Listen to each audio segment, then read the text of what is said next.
아브라함을 부르시면서 고향과 친척과 아버지의 집을 떠나라고 말씀하셨습니다. 그래서 아브라함은 하란을 떠났습니다. 땅을 떠난 것이죠. 아버지를 떠났습니다. 그런데 그때 롯을 데리고 갔습니다. 그런데 오늘 본문에서 보니까 롯과 헤어지는 장면이 나오게 됩니다. 표면적으로는 재산의 문제가 있었던 것 같습니다.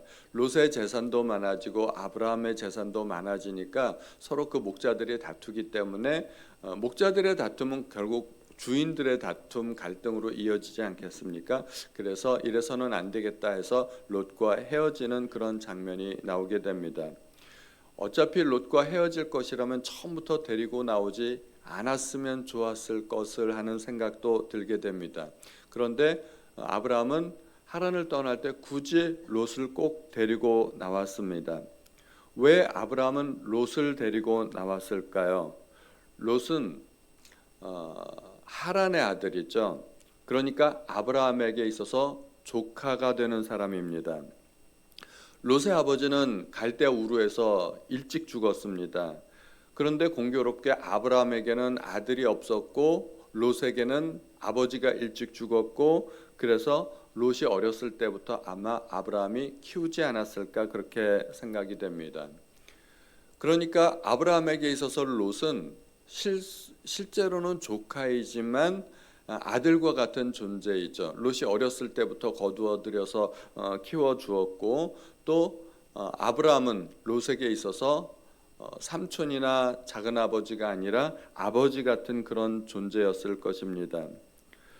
하란을 떠날 때 롯을 데리고 나오는 이유는 무엇일까요? 롯이 어리고 돌봐줄 사람이 없기 때문에 어린 조카 롯을 돌봐주기 위해 데리고 온 것처럼 생각될 수 있지만, 그러나 아브라함이 고향과 친척과 아버지의 집을 떠날 때 그 가족 일가가 있었기 때문에 롯을 돌봐줄 사람들이 얼마든지 있었습니다. 굳이 아브라함이 아니라도 얼마든지 가족이 있었고 친척이 있었고 그랬기 때문에 롯을 돌봐줄 사람이 있었기 때문에 꼭 롯을 돌봐주기 위해 데리고 떠난 것은 아니었습니다.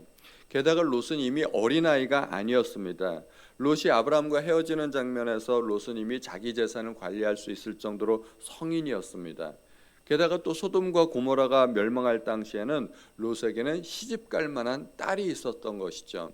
그래서 그런 정황을 미루어 보면 롯은 이미 하란을 떠날 때부터 성인이었습니다. 게다가 롯을 돌봐주기 위해서 데리고 떠났다는 것이 조금 어폐가 있는 것이, 아브라함이 가야 할 곳은 매우 위험한 곳이었기 때문입니다. 실제로 가나안 땅에 가서 아브라함은 자기 목숨을 부지하기 위해 아내를 누이라고 속여야만 했습니다. 자기 목숨도 자기 능력으로 부지하기가 쉽지 않은 곳이었다는 것입니다. 그곳에 롯을 데리고 간다는 것은 롯에게도 굉장히 위험한 일이었습니다. 실제로 그 땅에서 전쟁이 벌어져서 롯은 재산을 다 잃고 포로로 끌려가는 장면도 나중에 나오게 됩니다. 그러므로 롯의 안전을 위해서라면 오히려 롯을 놔두고 가는 것이 더 롯에게 안전할 수 있었습니다. 그런데 아브라함은 롯을 데리고 나왔습니다. 아브라함에게 있어서 롯은 조카라기보다는 이미 아들과 같은 사이였습니다. 고대 시대에 있어서 아들은 굉장히 중요한 역할을 했습니다. 아들이 얼마나 중요한가 하면은 아브라함이 아들이 없었을 때 하갈이라는 첩을 취해서 이스마엘이라는 아들을 낳지 않습니까? 그런데 그 생각을 했던 것이 아브라함이 아니고 아내 사레였습니다. 아니, 여자가 그런 생각을 할 수 있겠습니까? 아들을 얻기 위해서 내 시녀라도 하인이라도 주어서 아들을 얻겠다. 이거는 오늘날 우리의 상식으로는 생각하기 힘들지만 고대 시대에는 그런 일들이 있었던 것입니다. 하갈은 또 어떻습니까? 자기가 종의 신분임에도 불구하고 아들을 떡하니 얻고 보니까 목에 힘이 딱 들어가서 주인 사라에게도 맞설 수 있는 그런 자세를 가지지 않겠습니까? 그렇게 아들 하나만으로도 목에 힘을 줄 수 있는 그런 세상이 고대 시대였었습니다. 야곱의 두 아내들도 서로 아들 낳기 경쟁을 하다 보니까 자기의 시녀를 남편에게 갖다 바칠 정도로 그렇게 아들이 중요했던 것입니다. 야곱의 두 아내는 남편을 차지하기 위한 경쟁을 했던 것이 아니라 아들 낳기 경쟁을 했던 것입니다. 그리고 한나는 성전에서 그렇게 울면서 기도했던 이유가 아들이 없었기 때문에, 남편의 사랑을 덜 받아서가 아닙니다. 오히려 남편의 사랑은 그 분인나보다 훨씬 더 큰 사랑을 받았던 것입니다. 그런데 남편의 사랑이 부족하지 않음에도 불구하고 아들이 없었기 때문에 성전에서 그렇게 기도했습니다. 나에게 아들만 주시면 내가 이 아들을 하나님께 바치겠습니다 할 정도로 한나에게는 아들이 절박했던 것입니다. 고대 사회, 특히 이스라엘 사회에서는 아들이 중요하게 생각이 되었습니다. 우리나라도 그렇지만 이스라엘은 더 했습니다. 왜냐하면 하나님의 복이 아들들을 통해서 전수된다고 믿었기 때문입니다. 아들을 얻지 못하는 것은 저주받은 것으로 여겨졌습니다. 특별히 큰아들, 장자는 하나님의 것으로 인정되었고 큰아들을 통해서 하나님의 모든 복이 이어진다고 그렇게 생각이 되었습니다. 고대 시대에서는 현대 시대와 달리 재테크라는 것이 어렵지 않습니까?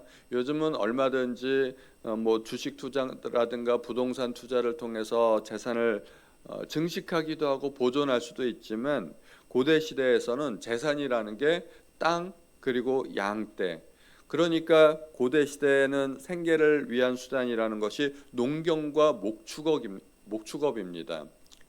농사를 지어야 되고 양떼를 길러야 되고 그러다 보니까 노동력이 굉장히 중요한 것입니다. 노동력을 잃어버린다. 이것은 생계를 유지할 수 있는 힘과 능력이 없어진다는 것입니다. 그래서 고아나 과부, 이런 노동력이 부족한 사람들이 고대 시대 이스라엘에서 굉장히 하나님으로부터 보호를 받을 수밖에 없었던 것입니다. 그래서 아들을 낳는다는 것은 노동력을 비축한다는 그런 의미가 있습니다. 내가 나이 들어서 늙어질 때, 내가 노동을 할 수 없을 때 누군가 나를 대신해서 나를 먹여 살려줄 수 있는 그러한 노후 대책이 될 수 있는 것입니다. 그래서 노동력이 중요한 시대에는 어느 시대나 효가 굉장히 중요한 덕목이 되었습니다. 부모를 공경해야 된다. 이거를 사회적으로 국가적으로 굉장히 강조하는 것이죠. 아들이 없으면, 자녀가 없으면 부모들은 살아갈 수 있는 능력이 없기 때문에 그 시대에는 효가 굉장히 중요한 덕목이 되었습니다. 그래서 아들을 가진다는 것은 미래에 대한 노후 대책이고 보험이고 연금이고 그런 의미가 있습니다. 그래서 성경에서도 부모를 공경하고 부모에게 순종하라고 십계명에도 나와 있습니다. 아브라함이 하란에서 롯을 데리고 나온 것은 말하자면 일종의 노후 대책이고 보험이었던 것입니다.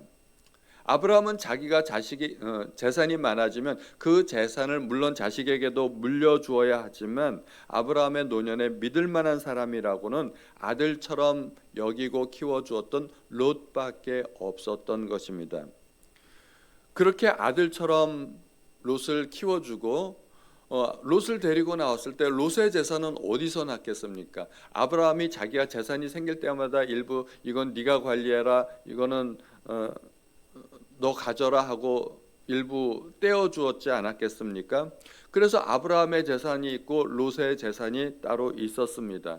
그런데 오늘 본문에 보니까 아브라함과 롯이 재산의 문제로 서로 다투고 있는 모습이 나옵니다. 진짜 부모 자식 간의 관계라면, 부모 자식 간의 관계에서 재산권 다툼이 있을 수 있을까요? 대개 재산권 다툼이라는 게 형제 간에 그런 일들이 많이 생기죠. 형제 간에 아버지의 재산을 누가 더 많이 물려받느냐 하는 문제로 다투지, 아버지와 아들 사이에는 재산권 다툼이라는 게 거의 존재하지 않습니다. 왜냐? 아버지가 돌아가시고 나면 그 재산은 고스란히 아들의 것이기 때문에 굳이 다툴 이유가 없다는 것입니다. 그런데 오늘 본문에 보니까 아브라함의 재산이 따로 있고 롯의 재산이 따로 있고 둘 사이에 재산권 분쟁이 생긴 겁니다. 두 사람 사이에 서로 목자들이 다투기는 했지만 오늘날로 우리가 표현하자면 재산권 다툼인 것입니다. 롯은 아브라함의 아들로서의 역할을 못하고 있다는 이야기입니다. 진짜 아들이라면 그런 일로 다툴 수가 없는 것이죠. 아브라함은 롯을 아들로 생각했는데 롯을 가만히 보니까 아브라함을 아버지로 생각하고 있지 않았던 것입니다. 아들이라 생각해가지고 하란을 떠날 때도 데리고 나왔고 재산도 뚝 떼어줬는데 롯은 아브라함을 아버지로 여기지 않았던 것입니다. 내 재산을 보호하고 관리하고 있었던 것입니다. 이 대목에서 아브라함이 깨닫는 것입니다. 역시 조카는 조카구나. 아들이 될 수는 없구나 하는 것을 알게 된 것입니다. 아브라함은 롯을 아들로 생각하고 자기 인생의 모든 것을 걸었는데 자기의 노후를 믿고 맡기려고 생각을 했는데 롯과 재산권 분쟁이 생기는 과정에서 자기가 믿었던 모든 것이 무너지는 경험을 하게 됩니다. 단순히 재산 문제가 아니라 아브라함이 믿었던 모든 것, 인생에 대한 모든 보장이 일시에 무너지는 사건이었습니다. 자식이라고 생각했는데 더 이상 자식이라고 믿을 수가 없는 것입니다. 그렇다면 이제 롯과 더 이상 동행해야 할 의무가 없는 것이죠. 롯을 돌봐줘야 할 이유도 없고 같이 가야 할 이유도 전혀 없는 것입니다. 아들이라면 끝까지 가야죠. 아들이라면 끝까지 가야 되는데 진짜 아들이 아니었기 때문에 끝까지 갈 수가 없는 것입니다. 게다가 롯이 가지고 있던 그 재산, 아브라함으로부터 일부 물려받은 그 재산은 아브라함에게 어떤 재산인가요? 1절에 보니까 아브라함이 애굽에서 그와 그의 아내와 모든 소유와 롯과 함께 네겝으로 올라갔다고 하는데 애굽에서 올라왔습니다. 애굽에서 올라온 이유는 흉년을 피해서 애굽으로 갔는데 애굽에서 어떤 사건이 있었나요? 우리가 건너뛰기는 했지만 12장 뒷부분에 보면 애굽왕 바로에게 자기의 아내를 누이라고 속이게 됩니다. 나중에 그 일이 하나님 때문에 탄로가 나게 되죠. 그래가지고 바로가 아브라함을 돌려보내기 전에 그 아내를 맞이하면서 말하자면 아브라함이 자기의 처남쯤 되는 사람 아닙니까? 처남이라고 해서 결혼 지참금이라고 해서 한몫 단단히 챙겨주는 모습이 나옵니다. 12장 16절에 보니까 이에 바로가 그로 말미암아 아브라함을 후대함으로 아브라함이 양과 소와 노비와 암수 나귀와 낙타를 얻었더라. 아브라함이 일약 거부가 되는 장면입니다. 왕하고 사돈관계를 맺었으니 얼마나 왕으로부터 재산을 많이 받았겠습니까? 아내를 빼앗기면서 얻은 재산이었습니다. 이 재산을 받을 때 아브라함은 그냥 한마디 말도 못하고 넙죽 받을 수밖에 없었습니다. 아내를 누이라고 했으니까 자기 할 말이 없는 것입니다. 아내를 빼앗겨도 할 말이 없는 것입니다. 그리고 아내를 빼앗기면서 바로가 그렇게 많은 재산을 줄 때 거절할 수가 없는 겁니다. 그냥 받았던 것이죠. 노골적으로 이야기하면 아내를 팔아서 얻은 재산입니다. 바로가 결혼 지참금이라고 자기의 처남인 아브라함에게 한몫 챙겨줄 때 아브라함은 변명도 못하고 넙죽 그 재산을 받을 수밖에 없었습니다. 그리고 그 재산의 일부를 롯에게도 떼어주었을 터인데 그 재산 가지고 이제 롯과 다투는 모습을 보게 되는 것입니다.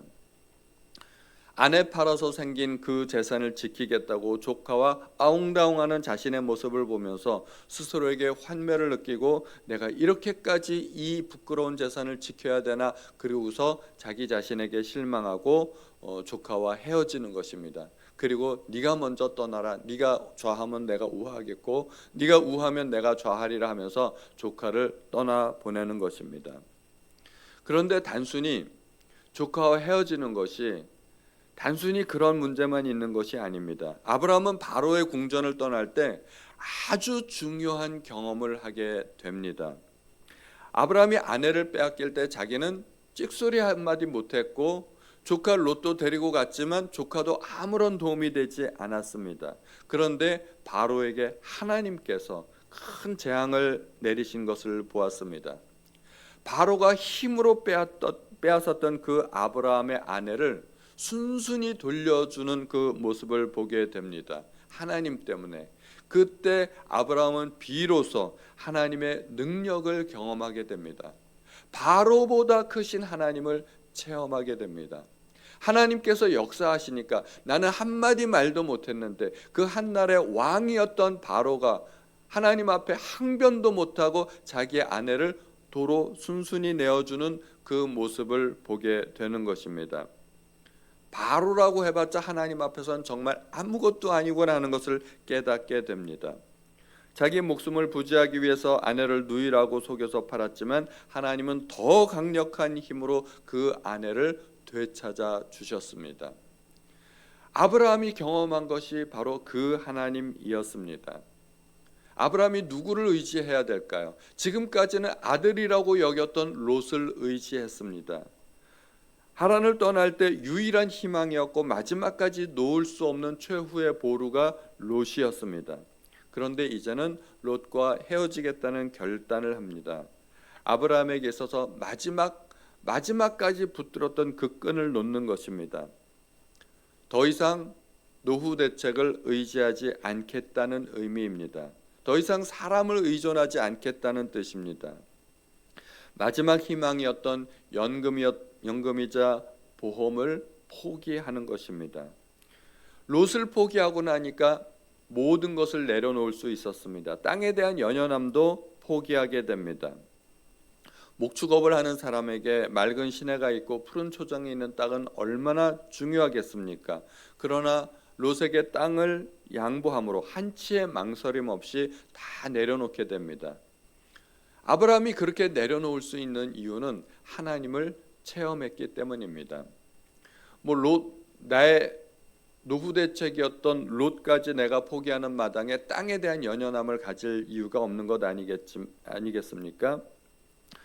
이것은 롯도 포기하고 땅도 포기하는 것은 포기하는 것이기도 하지만 그의 인생에 있어서 이제는 정말로 하나님만 의지하겠다는 중대한 결단의 표시가 되는 것입니다.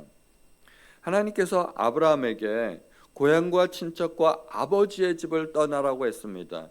그 말의 속뜻은 오직 하나님만 의지하라는 그런 의미가 있었습니다. 아브라함이 의지했던 고향, 친척 사람들, 아버지, 이거 다 떠나라는 것, 나에게 익숙하고 나에게 편안했던 모든 환경을 떠나라는 것, 그리고 낯선 환경, 위험한 환경, 내가 처음 보는 사람들, 그런 사람들을 만나라 하는 것은 그러한 환경 속에서 오직 하나님만 의지하라는 하나님의 의미가 있었던 것입니다.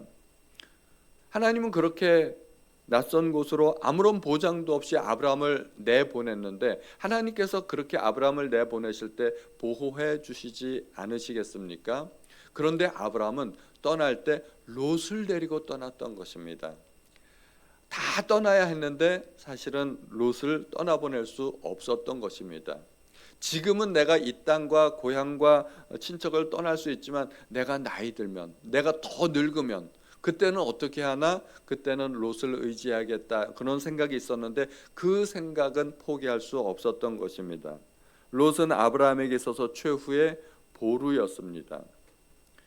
아브라함이 나이가 들고 노동력이 없고 늙어지면 그때는 롯이 자기를 돌봐주어야 되는데, 그런데 롯이 이미 아들이 아님을 확인했을 때 아브라함은 하늘이 무너지는 그런 심정을 가졌을 것입니다. 롯은 그에게 전 재산이었고 미래의 보장이었는데 그게 무너짐으로 말미암아 그 경험을 통해서 아브라함은 진짜로 하나님만 의지하는 사람으로 거듭나게 됩니다. 우리는 종종 삶 속에서 내가 철석같이 믿고 의지하였던 모든 것이 무너지는 경험을 할 수 있습니다. 잘 나가던 사업도 갑자기 곤두박질을 칠 수 있고 전 재산을 털어서 투자했던 주식이나 부동산이 폭락하는 그런 경우도 있을 수 있습니다. 어느 날 건강에 자신했던 사람이 건강검진을 받고 나니까 갑자기 암 말기라는 그런 청천벽력 같은 소식을 듣기도 합니다. 실제로 IMF 한파 속에서 잘 나갔던 중소기업들이 하루아침에 도산하는 그런 경우도 우리나라에 있었습니다. 철석같이 믿었던 사람들에게 배신을 당하는 경우도 있습니다. 빈틈없이 완벽할 것 같았던 내 계획이 계획대로 안 되고 뜻대로 안 되고 무너지는 그런 경험을 하게 됩니다. 그럴 때 우리는 모든 것을 내려놓게 됩니다. 내 힘으로 안 되니까 하나님께서 강제로 시키시는 것입니다. 그럴 때는 모든 것을 내려놓고 오직 하나님만 의지하여야 할 때입니다. 그런 쓰라린 경험만이 우리를 하나님 앞으로 인도하게 됩니다. 우리가 몸이 편하고 마음이 편할 때 하나님을 간절히 의지할 수가 없습니다. 그게 내가 내 힘으로 될 것 같아도 잘 안 됩니다. 내가 정말 세상에 내 힘으로 맞설 수 없는 거대한 파도를 만나게 되면 그때 하나님 앞에 나아가게 됩니다. 제자들도 그렇지 않습니까? 예수님께서 배 안에서 주무실 때 배가 순항을 할 때는 예수님을 깨워야 될 이유가 전혀 없었습니다. 그런데 갑자기 바람이 불고 풍랑이 일고 배 안에 물이 들어오고 이제는 죽겠다 싶으니까 예수님을 깨우기 시작합니다. 우리의 죽게 된 것을 돌보지 아니하십니까? 그런 풍랑을 만날 때 우리는 비로소 정신이 퍼뜩 들게 되고 내가 하나님을 의지해야 되겠다. 이 배를 의지할 것이 아니라 하나님을 의지해야 되겠다는 그런 생각이 들게 됩니다. 다행히도 아브라함은 애굽에서 놀라운 경험을 했고 하나님이 어떠한 분이신지를 알게 되었습니다. 우리 인생에서도 바로보다 크신 하나님만 믿고 의지하시는 그러한 성도님들 되시기 바랍니다. 우리 함께 통성으로 기도하실 때 하나님, 내 인생에 어려움이 있고 고난이 있지만 하나님, 이런 환경을 통해서 더 하나님만 바라볼 수 있도록 도와주옵소서. 내가 세상을 믿거나 재산을 믿거나 사람을 의지하지 않도록 도와주시고 오직 온 천하보다 크신 하나님만 바라보는 신앙이 될 수 있도록 하나님 도와주옵소서. 우리 이렇게 기도하실 때 통성으로 주여 한번 부르시고 큰 소리로 기도하시겠습니다. 주여 하나님, 오늘도 우리에게 하나님께서 말씀을 들려주셨습니다. 아버지, 우리가 하나님의 말씀을 듣고 깨달을 때 하나님, 그 아브라함의 믿음이 우리의 믿음이 되게 하여 주시고 나의 믿음이 될 수 있도록 아버지 도와주시기를 바랍니다. 아버지, 아브라함이 하란을 떠날 때 롯을 데리고 나왔습니다. 그에게 철석같이 믿는 노후 대책이었고 하나님, 장래 희망이었지만 하나님께서는 롯과 헤어질 수밖에 없도록 아브라함을 만드셨습니다. 아브라함이 하나님만 의지하는 사람이 될 수 있도록 하여 주셨습니다. 아버지, 우리가 사람을 의지하지 않게 하여 주시고 내 능력을 의지하지 않게 하여 주시고 오직 하나님만 하나님의 능력만 의지하고 하나님 앞에 간절히 매달리는 사람들이 될 수 있도록 아버지 도와주시옵소서. 아버지, 우리가 이 새벽 예배 하나님 여러 가지 문제들을 안고 나왔습니다. 하나님, 우리가 하나님 앞에 간절히 기도할 때 하나님 우리의 문제들을 해결하여 주시고 하나님 아브라함과 같은 놀라운 경험을 할 수 있도록 도와주옵소서. 하나님의 능력을 체험하게 해주시고 하나님 앞에 간절히 기도했더니 하나님께서 응답하여 주시고 기적을 베풀어 주시는 경험들을 할 수 있도록 도와주옵소서. 아버지 감사합니다. 이 아침에 하나님께서 베풀어 주신 말씀에 감사드립니다. 하나님, 우리가 계속해서 기도하게 해주시고 간절히 기도할 때 하나님만 바라볼 수 있도록 도와주시옵소서. 하나님 아버지 감사합니다.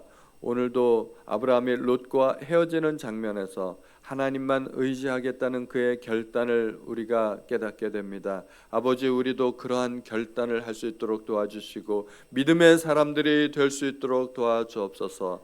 세상이나 나의 능력이나 사람을 의지하지 않게 해주시고 온 천하를 창조하신 창조주 하나님만 바라보고 의지할 수 있도록 도와주옵소서. 우리가 절박할 때, 두려울 때, 환난이나 어려움이 찾아올 때 두려워하기보다는 세상적인 방법을 찾기보다는 하나님 앞에 나의 문제를 내려놓고 하나님만 간절히 의지할 수 있도록 도와주옵소서. 하나님, 아브라함과 같은 그런 놀라운 하나님의 능력을 체험하는 경험을 할 수 있도록 도와주시기 바랍니다. 하나님께서 함께하여 주실 줄로 믿고 감사드리며 우리 주 예수님의 이름으로 기도하였습니다. 아멘.